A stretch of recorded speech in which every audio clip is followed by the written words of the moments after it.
हमने कल तक पढ़ा था ट्रायंगल और ट्रायंगल के टाइप्स, ऐसा ही है। तो ट्रायंगल और ट्रायंगल के टाइप्स हमने पढ़े थे। अब हमें सिर्फ और सिर्फ बहुत सारे क्वेश्चंस की प्रैक्टिस करनी है, ठीक है। अब कुछ बेसिक से क्वेश्चंस यहाँ पे हैं, मैंने आपको दिए थे।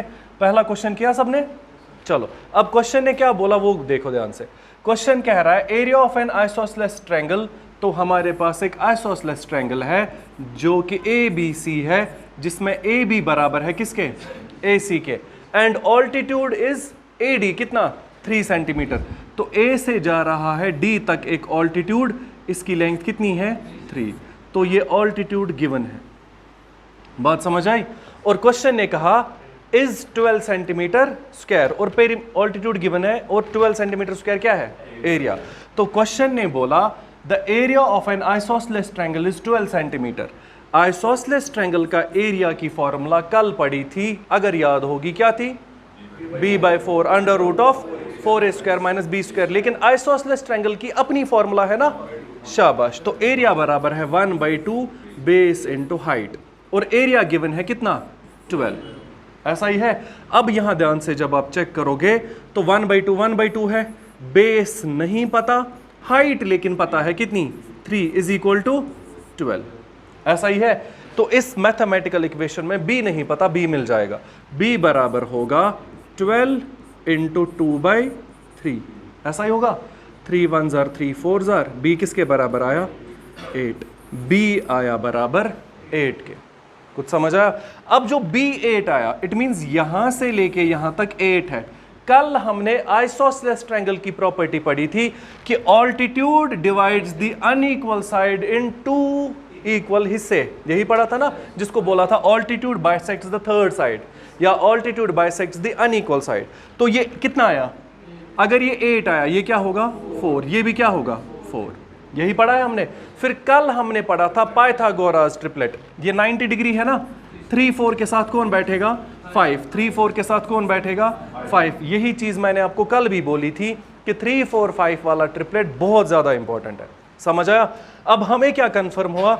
एरिया से मुझे बेस मिली, बेस आया 8, कुछ समझ आया? अब जब बेस 8 आया, कल हमने आइसोसेलेस ट्रायंगल की प्रॉपर्टी पढ़ी थी कि ऑल्टीट्यूड जो है वो क्या करेगा?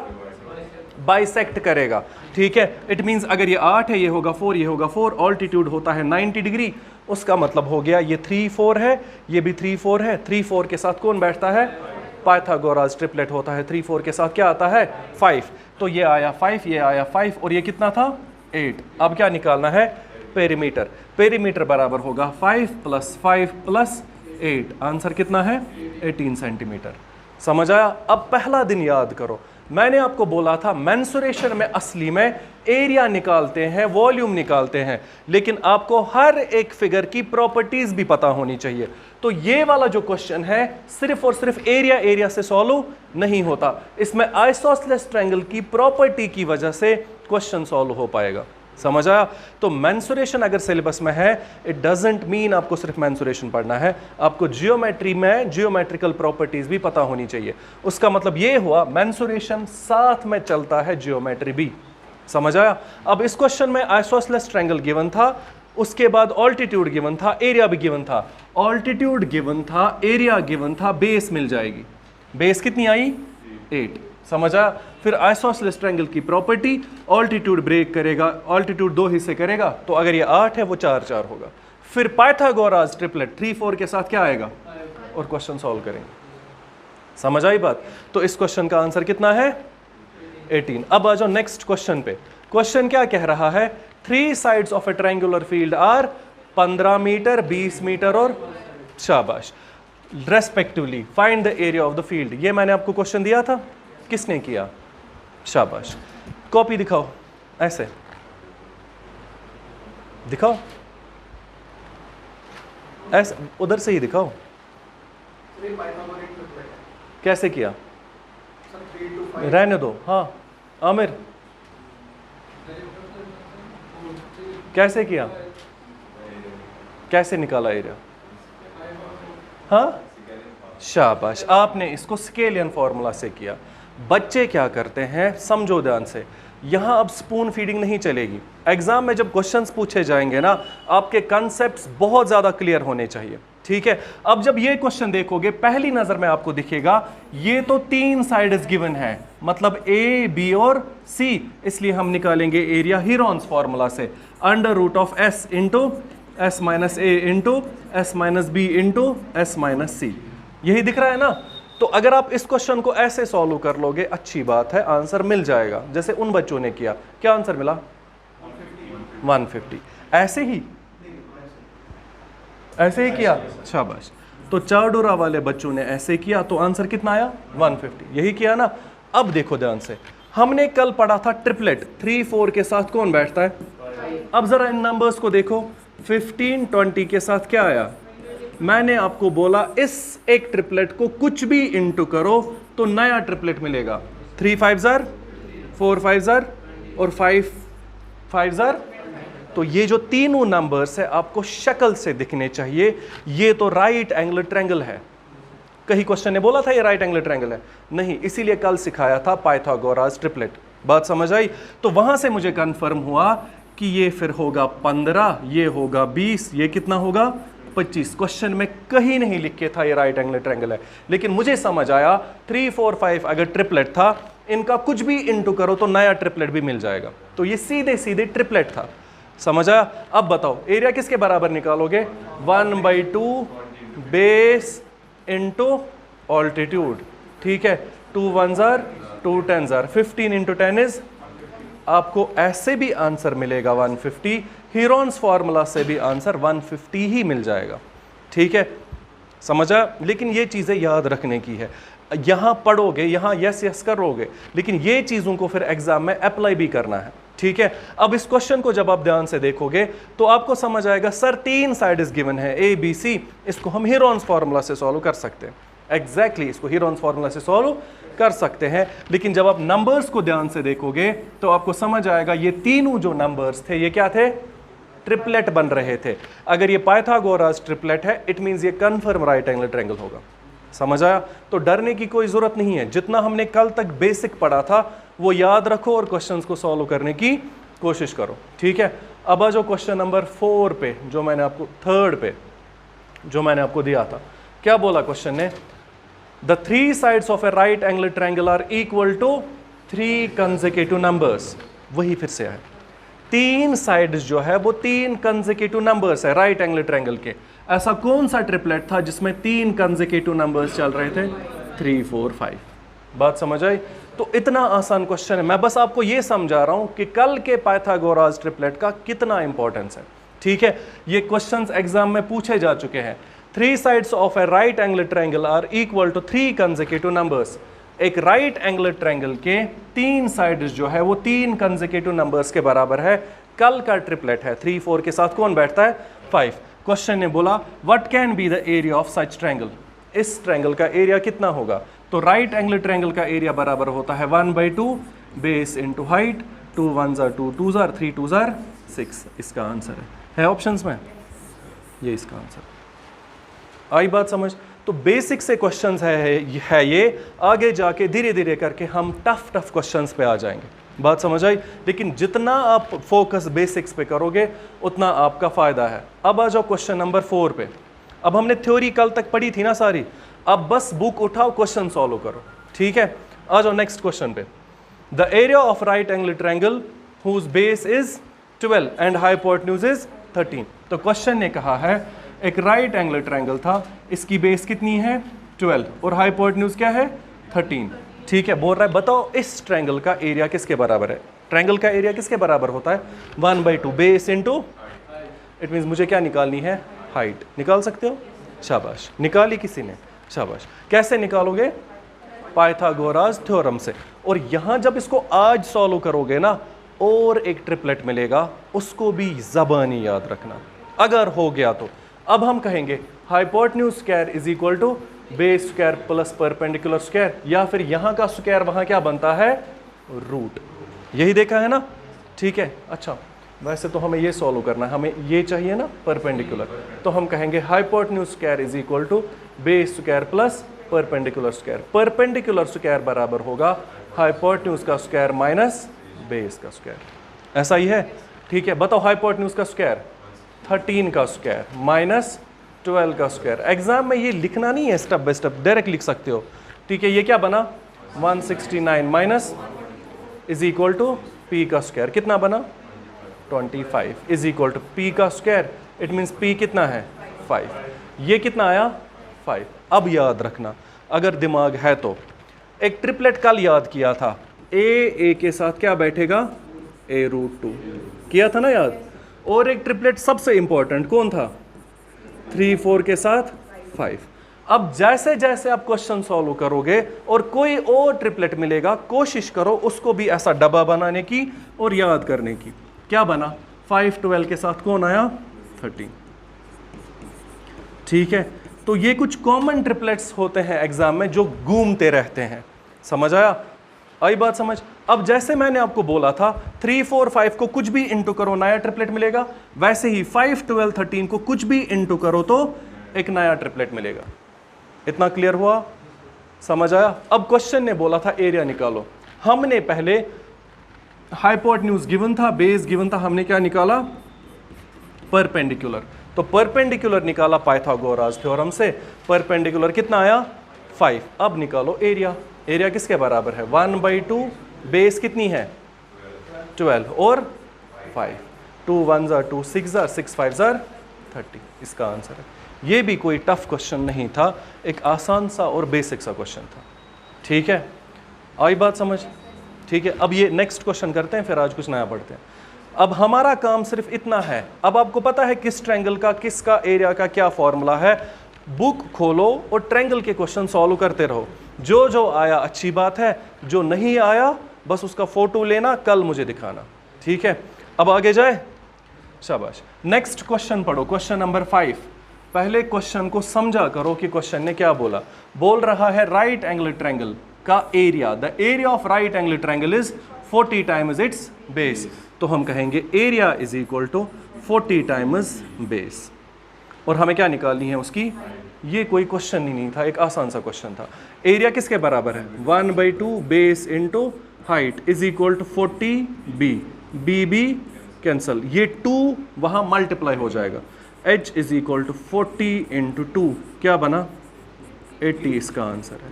अब यूनिट क्या होगा वो ऑप्शन से समझ आएगा। ठीक है, तो आंसर कितना है 80। इतना समझ आया, क्या ये टफ था, आई बात समझ। अब आते हैं कुछ और इंटरेस्टिंग से क्वेश्चंस पे, यहां तक समझ आई बात। तो ये तो 5 बेसिक से क्वेश्चंस थे जो कुछ बेसिक एग्जाम्स में पूछे जा चुके थे। इतना फिलहाल समझ आया, आई बात समझ। और इन पांचों के पांचों क्वेश्चंस में हर किसी में पाइथागोरस ट्रिपलेट ही मैक्सिमम टाइम्स चल रहे थे।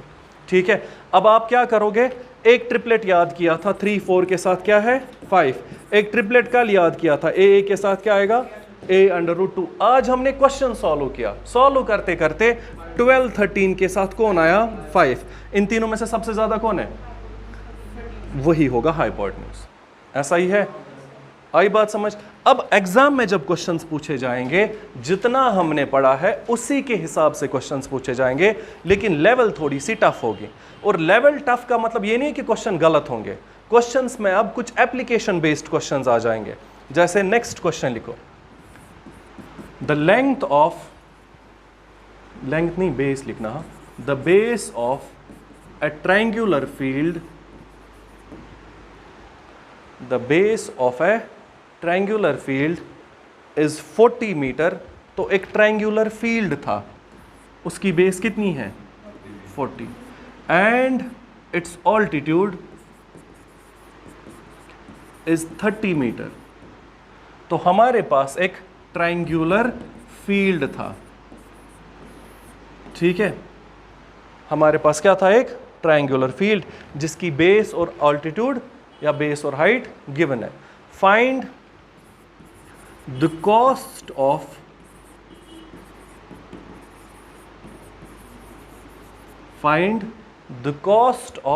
sowing seeds,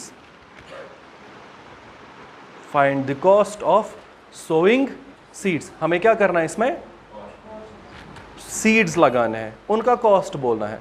find the cost of sowing seeds at the rate of ₹20 per meter square.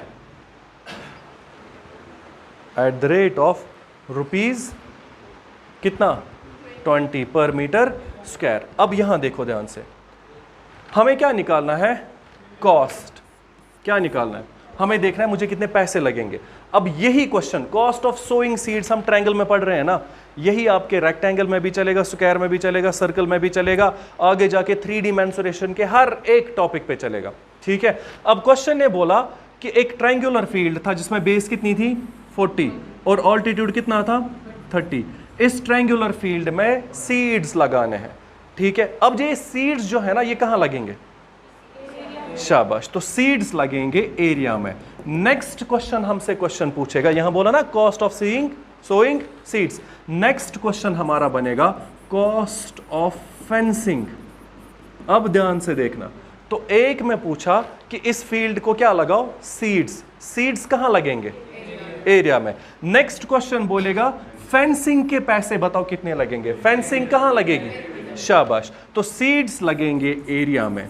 बात समझ आई, और फेंसिंग होगी पेरीमीटर पे। बस इस चीज को समझने की जरूरत है। यही होते हैं बेसिक से एप्लीकेशन बेस्ड क्वेश्चंस। अब ये सीधा क्वेश्चन है, इसमें बेस गिवन थी, ऑल्टीट्यूड गिवन था, रेट गिवन थी, हमें कॉस्ट निकालना है। अगला क्वेश्चन टफ कैसे बनेगा, वो कॉस्ट ही देगा, वो बोलेगा इतने पैसे लगे, इतना रेट था, ये था ऑल्टीट्यूड, बेस बताओ कितनी है। समझ आई बात, तो यही एग्जाम के क्वेश्चंस पूछे जाते हैं। अब बेसिक समझो ध्यान से, जब सीड्स लगाए तो किसको लगाए, तो हम सबसे पहले क्या निकालेंगे, एरिया। एरिया को इंटू करो रेट, तो आपको क्या मिल जाएगा, कॉस्ट। एरिया जो है ना वो मीटर स्क्वायर में मिलेगा ना। 1 मीटर स्क्वायर पे कितने रुपए लग रहे हैं, अगर 1 मीटर स्क्वायर पे 20 लगे, बहुत सारे मीटर स्क्वायर पे कितना लगेगा, जितना वो मीटर स्क्वायर होगा। तो कॉस्ट किसके बराबर है यहां, एरिया इंटू रेट। फेंसिंग में कॉस्ट किसके बराबर होगा, पेरीमीटर इंटू रेट। समझ आया, तो जब फेंसिंग होगी ना, फेंसिंग का जो पैसा होगा वो कितना होगा, कॉस्ट बराबर होगा पेरीमीटर इंटू रेट। अब फिर से सुनो ध्यान से, फेंसिंग का क्वेश्चन अगला देखते हैं, फिलहाल हम यहां जाते हैं। क्वेश्चन ने क्या बोला, बेस गिवन है, ऑल्टीट्यूड गिवन है, इसमें क्या लगाने हैं, सीड्स कहां लगेंगे, तो एरिया मिल जाएगा। ठीक है, तो एरिया हम निकालेंगे, हम कहेंगे एरिया बराबर है 1/2 base into altitude, 2 1s are 20s are, area कितना आया 600 मीटर स्क्वायर। तो 600 मीटर स्क्वायर पे सीड्स लगाने हैं। अब जब मैंने किसी आदमी को बोला लगाओ, उसने बोला 1 मीटर पे कितना लूंगा, 1 मीटर स्क्वायर पे अगर 20 रुपए लगे, 600 मीटर स्क्वायर पे कितना लगेगा, तो कॉस्ट बराबर है एरिया इंटू रेट। एरिया था 600 मीटर स्क्वायर, रेट कितनी है ₹20 per meter square. Meter square answer rupees में आएगा। ठीक है, तो आंसर होगा रुपीज, 6 2s are 12 के साथ 3 0, तो 12,000 रुपए लगेंगे। आई बात समझ। ठीक है, अब ऐसे क्वेश्चंस हमारे एग्जाम में पूछे जाएंगे। मैं फिर से कह रहा हूं ये क्वेश्चन आसान है क्योंकि ये सीधा है। आगे क्वेश्चन टफ कैसे बनेंगे, उल्टा। इसमें क्या निकाला हमने, अगले क्वेश्चन में कॉस्ट ही गिवन होगा, इस बेस ऑल्टीट्यूड में से एक चीज निकालनी पड़ेगी। ठीक है, फिलहाल आप ये याद रखो, सीड्स कहां लगाएंगे, एरिया में।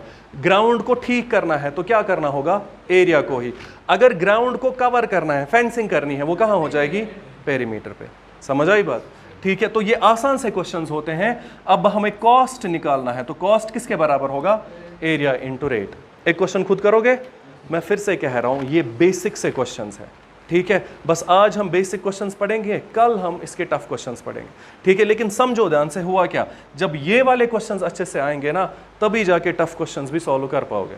ठीक है, सीड्स कहां लगेंगे, एरिया में। फेंसिंग कहां होगी, लिखो question.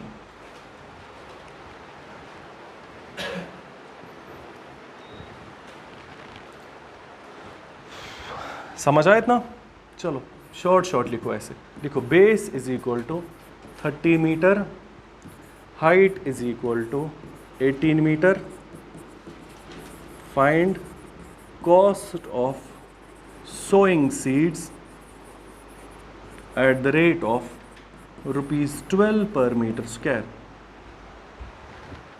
Find the cost of sowing seeds at the rate of ₹12 per meter square आएगा।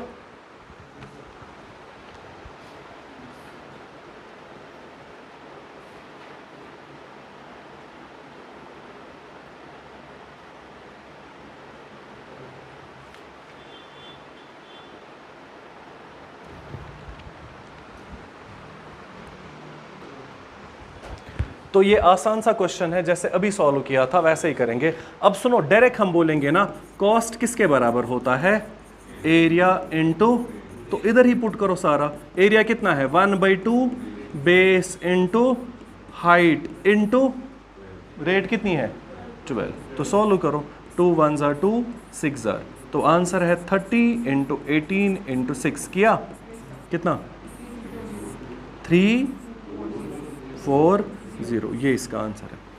आई बात समझ। अब ये बेसिक सा क्वेश्चन है, बेस हाइट गिवन है, रेट भी गिवन है, एरिया मिल जाएगा, एरिया इनटू रेट करो तो क्या मिल जाएगा कॉस्ट। अब मैं कह रहा हूं ये तो सीधा क्वेश्चन है, कभी कभी क्वेश्चन उल्टा पूछा जाएगा। लिखो क्वेश्चन, फाइंड, समझ आ रहा है, the altitude of, find the altitude of triangular field,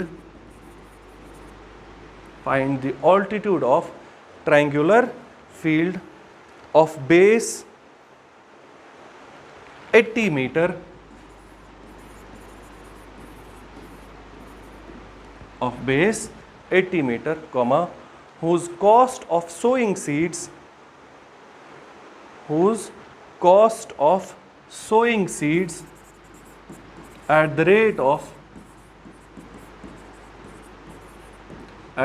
of rupees 25 per meter square, at the rate of rupees 25 per meter square is 90,000. rupees 25 per meter square is कितना 90,000 आएगा।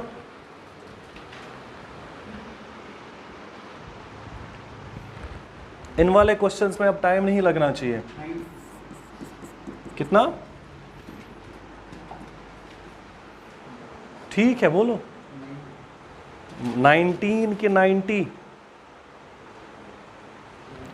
90, शाबाश।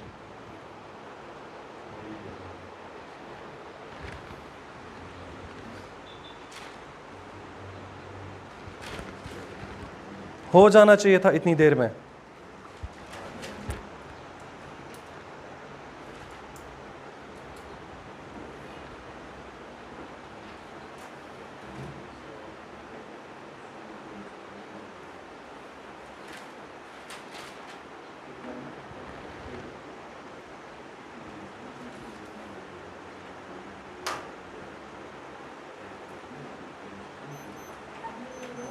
हो गया, जरा ये दरवाजा बंद, हो गया ठीक है, मिला आंसर। ये कोई टफ क्वेश्चन नहीं है, ये एक बेसिक सा क्वेश्चन है, किया। अब हमें पता है कॉस्ट किसके बराबर होता है, area into rate. Cost given है कितना 90,000, एरिया कितना है 1/2, बेस भी गिवन है, ऑल्टीट्यूड नहीं पता लेकिन रेट पता है। समझ आया। अब सबको यहां शिफ्ट करो, या तो यहां पे कैंसिलेशन करो, 2 1 ज़ा 2, 40 ज़ा 40 और 25 यहां डिवाइड हो जाएगा, तो 90,000 डिवाइडेड बाय 40 और 25 यहां आएगा, ये हमारा h होगा। समझ आई बात, आया समझ, डायरेक्ट आया समझ। अब जिससे भी अच्छा लगे उसे कैंसिलेशन करो, ठीक है। 25 इंटू 4 क्या हुआ 100, 100 के साथ 0, ये बना टोटल 1000, तो ये डायरेक्ट 1000 बना, 1000 के 3 0, 1000 के 3 0 कैंसल, h का आंसर कितना आया 90, और हमने मीटर लिया था तो आंसर 90 मीटर्स। समझ आई बात। ये भी एक बेसिक सा क्वेश्चन है, लेकिन अब आप यही याद रखोगे कॉस्ट किसके बराबर है, एरिया इनटू रेट, जब आप सीड्स लगा रहे हो, ठीक है। अब अगर आप फेंसिंग कर रहे हो तो पेरीमीटर वेरीमीटर चलेगा। समझ आया इतना। अब नेक्स्ट क्वेश्चन पे जाए, यहां तक समझ आया। इसके बाद सबसे इंटरेस्टिंग और सबसे ज्यादा क्वेश्चंस जो पूछते हैं वो हम पढ़ेंगे। अब मैं आपसे ये कह रहा हूं, यहां हमने पढ़ा ना कॉस्ट ऑफ सोइंग सीड्स, ठीक है। आगे जब हम स्क्वायर पढ़ेंगे वहां भी क्वेश्चन बोलेगा, एक स्क्वायर फील्ड था, निकालो कॉस्ट ऑफ सोइंग सीड्स, या फिर इसमें मैंने टाइल लगाए, बताओ कॉस्ट ऑफ टाइल्स कितना है, फिर बोलेगा नंबर ऑफ टाइल्स कितने हैं। तो ये सारी चीज इंटर रिलेटेड होती है, जब स्क्वायर पढ़ेंगे तब अच्छे से समझ आ जाएगा। फिलहाल यहां तक समझ आया? तो ट्रायंगुलर फील्ड में अगर सीड्स लगाएंगे एरिया को, और अगर फेंसिंग की तो पेरीमीटर को करेंगे। रेट बराबर होगी फिर एरिया इंटू कॉस्ट बराबर होगा एरिया इंटू रेट, अगर एरिया वाइज ले रहे हो, अगर पेरीमीटर वाइज ले रहे हो तो पेरीमीटर इंटू रेट, ठीक है। इसके बाद नेक्स्ट टाइप ऑफ क्वेश्चंस बहुत ही ज्यादा इंपॉर्टेंट होते हैं, और ये क्वेश्चंस हर फिगर में पूछे जाएंगे। लिखो question, if length of if base of A triangle, if base of a triangle is increased by 20%। अब मेंसुरेशन का क्वेश्चन है लेकिन कंसेप्ट परसेंटेज का है, ठीक है। If base of A triangle is increased bye 20% and it's height is reduced by 20%, and it's height is reduced by 20%। हमने क्या किया, बेस को बढ़ाया 20%, फिर क्या किया, हाइट को कम किया 20%। What is the net effect in the area of triangle? What is the net effect in the area of triangle? अब हमें क्या निकालना है, इफेक्ट किसका, एरिया ऑफ ट्रायंगल का। अब जो कह रहा हूं वो समझना ध्यान से, ये एक particular type of question triangle में भी चलेगा, इक्विलेटरल ट्रायंगल में भी चलेगा, आइसोसेलेस ट्रायंगल में भी चलेगा, आगे पूरी मेंसुरेशन के हर एक फिगर में चलेगा। समझ आया? अब ये क्वेश्चंस को सॉल्व कैसे करेंगे हम, डिफरेंट वेज से हम इस क्वेश्चन को सॉल्व कर सकते हैं। एक आसान सा वे ये है, क्वेश्चन ने क्या बोला, net effect in area of triangle किसके बराबर है, एरिया बराबर है 1/2 बेस इंटू हाइट, ठीक है। अब चेंजेस किस में लाई है, बेस और क्या इसमें कोई चेंज लाई है? तो 1/2 तो बेचारा वैसे भी कांस्टेंट होता है, तो इसकी वजह से एरिया को कोई भी चेंज नहीं आएगी। फिर हम ये कह सकते हैं, अगर ये कांस्टेंट है, ये दोनों क्या है, वेरिएबल्स है, और अगर ये वेरिएबल्स है, ये दोनों प्रोडक्ट है ना, b into H is equal to area, ऐसा ही है। तो हम डायरेक्ट कहेंगे एरिया जो है is directly proportional to base, या फिर एरिया जो है is directly proportional to height. अब इस डायरेक्टली प्रोपोर्शनल का मतलब क्या है, जैसा बेस को चेंज हुआ होगा वैसा ही एरिया को भी हुआ होगा, जैसी हाइट को चेंज हुई होगी वैसी ही। तो अगर क्वेश्चन ने कहा बेस इज इंक्रीज्ड बाय 20%, हम कहेंगे अगर बेस 20 से इंक्रीज हुआ इट मींस एरिया भी 20 से इंक्रीज हुआ होगा, और अगर हाइट 20 से डिक्रीज हुई इट मींस एरिया भी 20 से डिक्रीज हुआ होगा। समझ आया? तो इस क्वेश्चन को हम सॉल्व ऐसे करते हैं, हम कहते हैं इनिशियल एरिया कितना मानते हैं, 100। ये हमने परसेंटेज में पीसीजी से जैसा कुछ कंसेप्ट सीखा था। अब जिसने नहीं सीखा है वो यहाँ समझो, हम एरिया को क्या मानते हैं, क्योंकि परसेंटेज में आंसर चाहिए था इसलिए हम बोलते हैं एरिया जितना भी था बराबर था। बराबर कितना होता है, 100। एरिया था इनिशियल कितना, 100, तो हमने इनिशियल एरिया 100 माना। पहली बार हम बेस को बढ़ाएंगे कितना, 20%, तो हमें करना है प्लस 20% किस चीज़ का, 100 का, वो हुआ 20, तो कहाँ पहुँचे 120। अब इस 120 पे चेंज करनी है कितनी, 20%। क्यों, क्योंकि हाइट रिड्यूस हुई।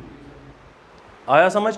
तो 20% इंक्रीज हुआ तो 100 का 20% होता है 20, 20 और 100 कितना हुआ, 120।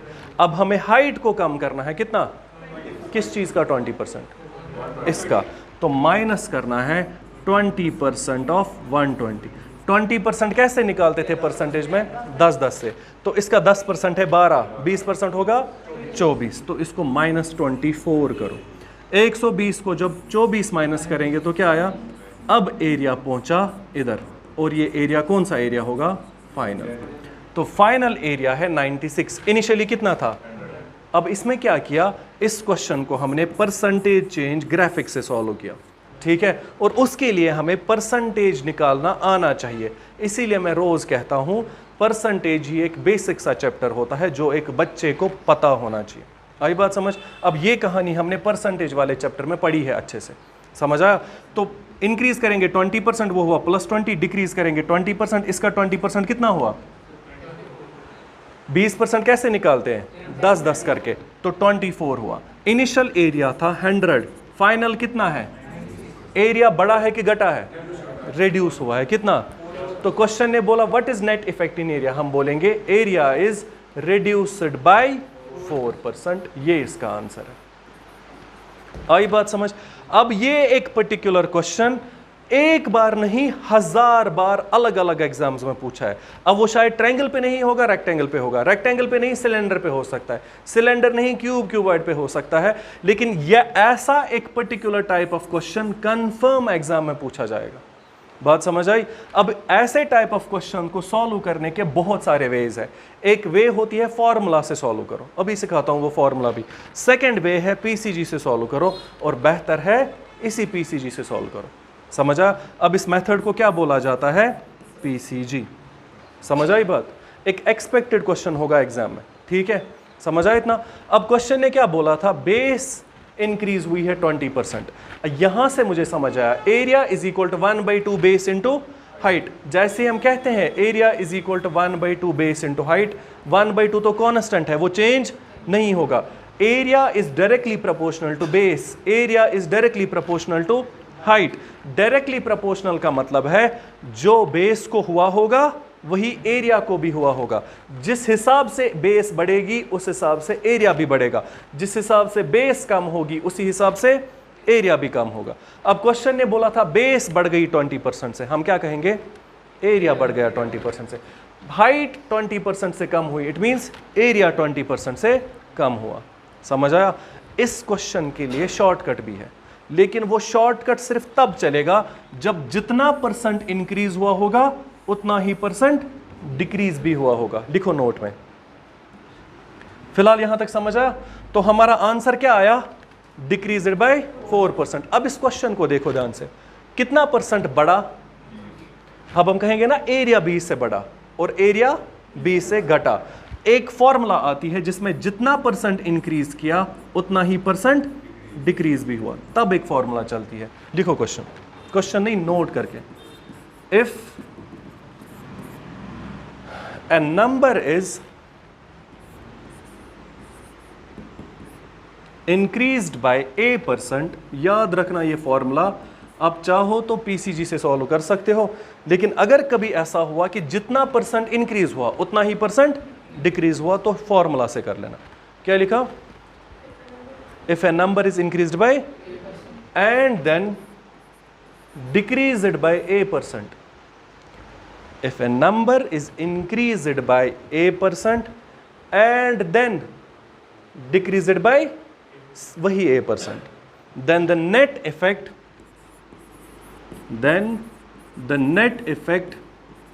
is always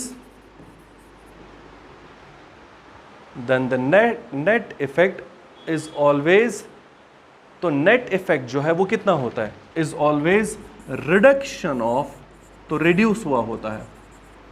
then the net effect is always reduction of, कितना रिड्यूस हुआ होगा? रिडक्शन ऑफ ऐसे a/10 का होल स्क्वायर, या तो आप ऐसे कहो a/10 का होल स्क्वायर और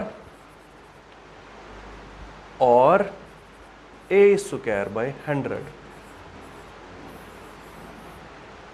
आई बात समझ? कितना बोलोगे? a²/100। समझ आया?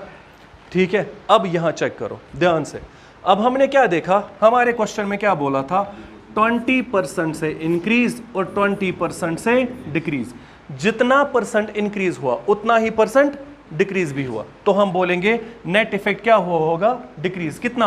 a/10। a कितना है? 20/10 का होल स्क्वायर, ये बना 2 का होल स्क्वायर, वही कितना हुआ?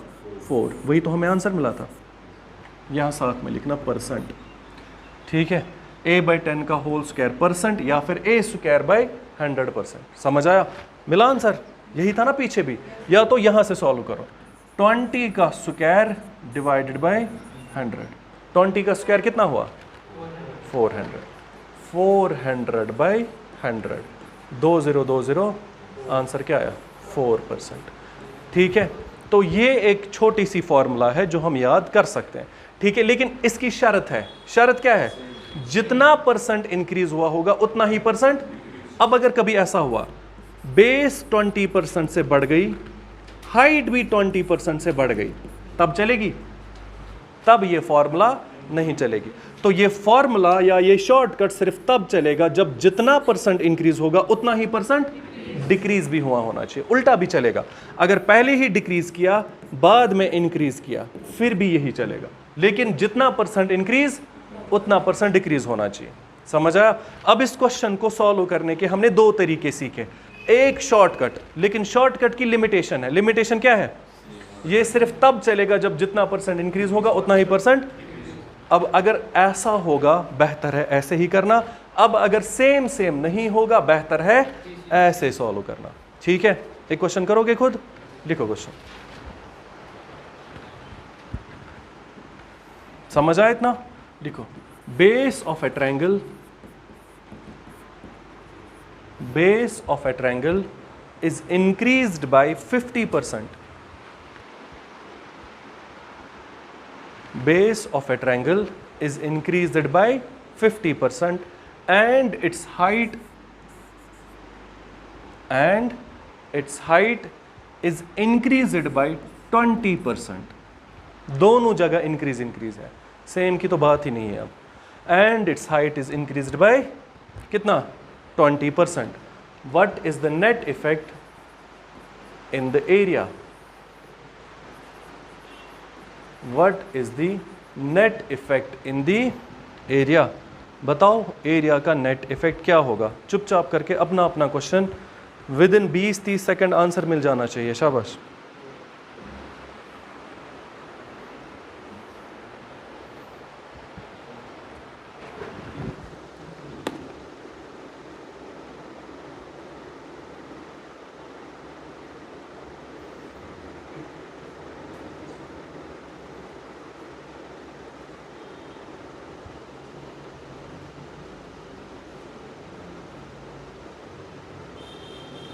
बस हो गया? बोलो आंसर।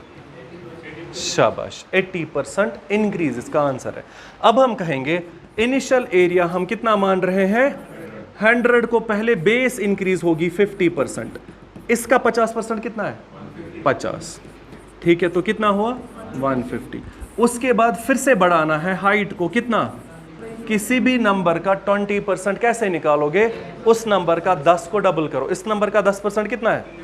किसी भी नंबर का 10% के लिए लास्ट का 0 कैंसिल करना है, तो इसका 10% कितना हुआ? 15। तो 20 कितना होगा? 30। तो इसको 30 ऐड करो। 150 और 30 क्या हुआ? 180।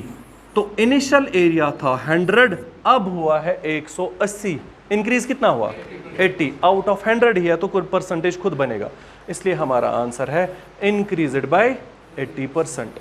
मैं फिर से कह रहा हूं, अगर ये क्वेश्चन ट्रायंगल में ना पूछा ना, स्क्वायर में पूछेगा। स्क्वायर में नहीं, रेक्टेंगल, क्यूब, क्यूबॉइड, सिलेंडर में तो होगा ही होगा। तो आपके एग्जाम में 1-2 क्वेश्चंस तो इस वाले मेथड से सॉल्व होने ही होने हैं जरूरी। समझ आया? एक क्वेश्चन पूछा गया है एग्जाम में, लिखो। यहां तक समझ आया? लिखो। इस क्वेश्चन को इंपॉर्टेंट लिखो क्योंकि एसएससी के एग्जाम में पूछा है। लिखो, the side of an equilateral triangle, the side of an equilateral triangle is increased by, the side of an equilateral triangle is increased by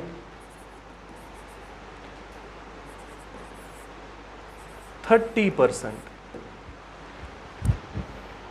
is increased by, हमने equilateral triangle के side को क्या किया? 30% से increase. What is the net effect in its area? बताओ इसके area को क्या हुआ होगा? वैसे बड़ा होगा कि कम हुआ होगा? बड़ा ही होगा, क्योंकि अगर साइड बड़ा आया तो एरिया भी बढ़ेगा। शाबाश। ऐसा ही एक क्वेश्चन एग्जाम में पूछा, मैंने 30 बोला, एग्जाम में 60 पूछा था। पहले 30 वाला करो फिर 60 वाला करते हैं।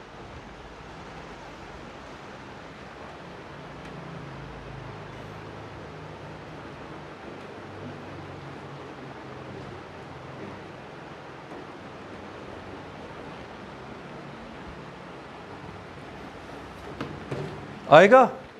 अब बताओ इक्विलेटरल ट्रायंगल का एरिया किसके बराबर होता है? शाबाश, √3/4 a स्क्वायर। √3/4 तो कांस्टेंट है, ये तो चेंज होने वाला, फिर चेंज कौन हुआ? a। कितनी बार? लेकिन फॉर्मूला में a एक बार दिख रहा है, लेकिन ये कितनी बार है? तो a को आप चेंज करोगे, है तो लिख के एक ही बार, लेकिन फॉर्मूला में a कितनी बार है? तो आप a को 2 बार चेंज करवाओगे पीसीजी में। समझा? उसका मतलब ऐसा करना पड़ेगा। हम कहेंगे इनिशियल एरिया कितना था? 100। साइड बढ़ गया कितने से? 30% से, वो हुआ +30। तो एरिया कहां पहुंचा? अच्छे खासे बच्चे यहीं पे रुक जाते हैं, क्योंकि वो बोलते हैं सर साइड बढ़ाया ना, मैंने भी साइड बढ़ाया, लेकिन फॉर्मूला में साइड कितनी बार है? 2 बार। इसलिए आप भी इसको कितनी बार चलाओगे? 2 बार। फिर से चलाओ इसको, फिर से साइड बढ़ गया 30% से। क्वेश्चन में एक ही बार लिख के है ना साइड बढ़ा है, लेकिन फॉर्मूला में साइड कितनी बार है? 2 बार। इसलिए हम भी इसको 2 बार चलाएंगे यहां पे। बताओ इसका 30% कितना हुआ? 30 के लिए 10 को 3 बार लेंगे, इसका 10% कितना है? 13 13 13 कितना हुआ? 39। इसको करो +39, कितना बना? 169। एरिया था पहले 100, फाइनली एरिया हुआ है 169। तो बड़ा है कि घटा है? बड़ा है। तो हमारा आंसर है एरिया इज इंक्रीज्ड बाय 69%। मैं फिर से कह रहा हूं, यही क्वेश्चंस एग्जाम में पूछे जाएंगे, लेकिन may be area of triangle ना हो, कोई और फिगर हो। समझा? हर एक फिगर में ऐसे वाले क्वेश्चंस चलते रहेंगे। अब मैंने आपको बोला था ये किसी एग्जाम में पूछा था, ठीक है, लेकिन एग्जाम में 30 नहीं था। नेक्स्ट क्वेश्चन खुद करो, 30 की जगह 60 लिखो। अब बताओ इस क्वेश्चन का आंसर। सेम क्वेश्चन, बस 60% है। आएगा?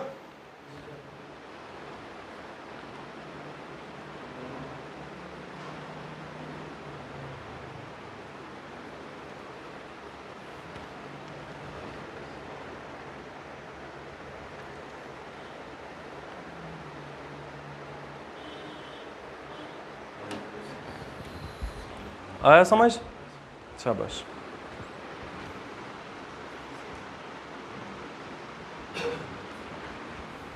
मिला आंसर? अब क्वेश्चन ने क्या बोला? Side of equilateral triangle is increased bye 60%।